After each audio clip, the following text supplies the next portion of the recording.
ते 10 वर्षे या ठिकाणी जनतेनं त्यांना निवडून दिलं आणि त्यांनी मतदारसंघामध्ये कुठल्याच प्रकारचं विकास करण्याचं काम या ठिकाणी केलेलं नाही आणि आज ते भाजपच्या तिकटावर जिल्हा परिषदच्या माध्यमातून उमेदवारी घेऊन त्या ठिकाणी लढतात.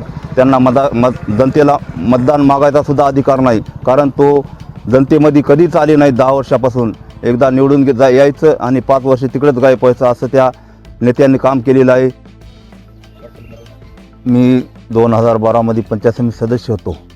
त्या माध्यमातून आतापर्यंत आपल्या सर्कलमध्ये गौरमध्ये 3 स्मशानभूमीचे शेड, अनेक गौरमध्ये रस्त्याचे कामं, त्यानंतर नरापूरमध्ये रस्त्याचे कामं, स्मशानभूमीचे शेड, सोन्यामध्ये रस्त्याचे कामं, स्मशानभूमीचे शेड, पिंपळगाव लिखा येथे स्मशानभूमीचे शेड, रस्त्याचे कामं, शेतरस्ते, असे बरेचसे कामं या ठिकाणी करण्याचं काम मी केलेलं आहे.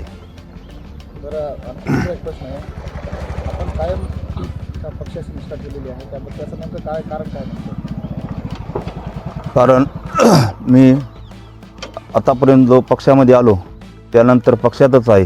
काही नेते तिकीट नाही दिलं म्हणून लगेच दुसऱ्या पक्षामध्ये जाऊन भाजपच्या कमळावर त्या ठिकाणी लढण्याचं काम ते करीत आहेत. ते सत्तेच्या बाहेर त्याला राहू शकत नाहीत. एखादा जर सामान्य आपला कार्यकर्ता आतापर्यंत पक्षाचं काम केलं, ते जर पुढे आला तर तुम्हाला 2 पाऊल मागं घेऊन पक्षाच्या पाठीमागं राहण्याचं काम तुमचं होतं. आज तुम्ही कार्यकर्त्याला हे करून डावलून दुसऱ्या पक्षामध्ये जाऊन तुम्हाला पक्षानं एवढं मोठं केलं, त्या ठिकाणी बांधकाम सभापतीसुद्धा केलं. एवढं पक्षानं तुमच्यावर एवढे पदं देऊन तुम्ही पक्षाला एका घंट्यामध्येच लात मारून दुसऱ्या पक्षामध्ये जाण्याचं काम केलं. याच्याबद्दल तुम्हाला जनता तुमच्याला धडा शिकल्याशिवाय राहणार नाही. पुढचा प्रश्न आहे. तुम्ही मागील अनेक वर्षापासून सर्व जाती धर्माच्या पक्षाच्या कार्यकर्त्यासोबत लोकांसोबत राहता, सर्वांच्या सुखदुःखामध्ये सण उत्सवामध्ये हजर राहता, त्याबद्दल नेमकं काय सांगाल? कारण राजकारणी माणसाला जनतेच्या सुखादुःखामध्ये राहण्याचं काम ते राजकारणी माणसाचं असतो. पदाव असो नसो, आपण सतत जनतेच्या सुखादुःखामध्ये राहण्याचं काम मी या ठिकाणी आतापर्यंत केलेलं आहे आणि यापुढे बी जिल्हा परिषदेला निवडून आल्याच्या नंतरसुद्धा मी नेता म्हणून वागणार नाही. आज कार्यकर्ता जसा आहे तसाच कार्यकर्ता म्हणून जनतेच्या सुखादुःखामध्ये जनतेची कामं करण्याचं काम मी या ठिकाणी करेल. तुमच्याबद्दल लोकांमध्ये प्रचंड प्रेम आहे, आस्था आहे, त्याचं काय कारण आहे? आणि तुम्ही इतरांपेक्षा वेगळे राहता, प्रत्येकाचे फोन उचलता, एक आदर्श व्यक्ती म्हणून वावरता, त्याबद्दल तुमचं काय तुमचं काय मत? कारण जनतेच्या सोबत राहणं हे आपलं कर्तव्य आहे.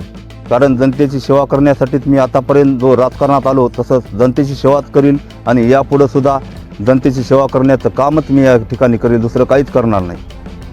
तर एक सांगा, तुमच्या विरोधात काही नौखे उमेदवार आहेत किंवा त्याच्यासोबत काही जण कागदावर विकास करणारे नेते असतात, त्याबद्दल नेमकं काय सांगाल? आमचेच राष्ट्रवादीतून भाजपमध्ये गेलेले नेते ते 10 वर्षे या ठिकाणी जनतेनं त्यांना निवडून दिलं आणि त्यांनी मतदारसंघामध्ये कुठल्याच प्रकारचं विकास करण्याचं काम या ठिकाणी केलेलं नाही आणि आज ते भाजपच्या तिकटावर जिल्हा परिषदच्या माध्यमातून उमेदवारी घेऊन त्या ठिकाणी लढतात.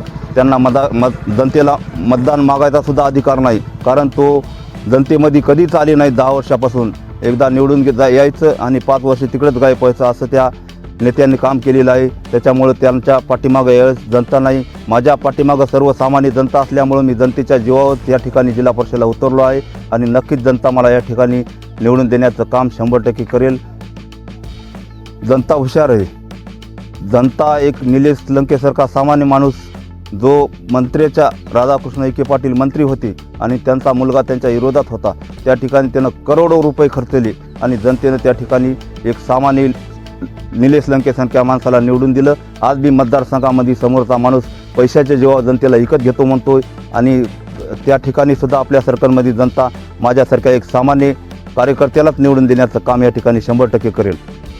विकास आपल्या जवळपास 27 वर्ष झालं कुठल्याच प्रकारचा विकास झाला नाही आणि तो विकास भरून काढण्यासाठी मी एक सामान्य कार्यकर्ता जनतेची सेवा करून जनतेच्या आपल्या सर्कलमधले कुठलेही रस्त्याचे कामं असोत, लाईटचे कामं असोत, शेतरस्त्याची कामं असोत, हे प्रत्येक काम या ठिकाणी मी करण्याचं काम 100% करेल. मतदाराला एकच आवाहन करतो की या समोरचे लोक जे पैशाच्या जीवावर जनतेला विकत घेण्याच्या गोष्टी करीत आहेत, ते जनतासुद्धा त्यांच्या पाठीमागं राहणार नाही निश्चित जनतेला मी एकदा हात जोडून विनंती करतो की आपण सर्वांनी एक माझ्यासारख्या सामान्य कार्यकर्त्याला निवडून देण्याचं काम करा. मी तुमचा 5 वर्षे सालगडी म्हणून काम करण्याचं काम या ठिकाणी मी अशी जनतेला हात जोडून विनंती करतो आणि नक्कीच जनता माझ्या सोबत आहे आणि मी जनतेच्या जीवावर या ठिकाणी 100% आपला गुलाल उधळण्याचंच काम या ठिकाणी राहिलेलं आहे.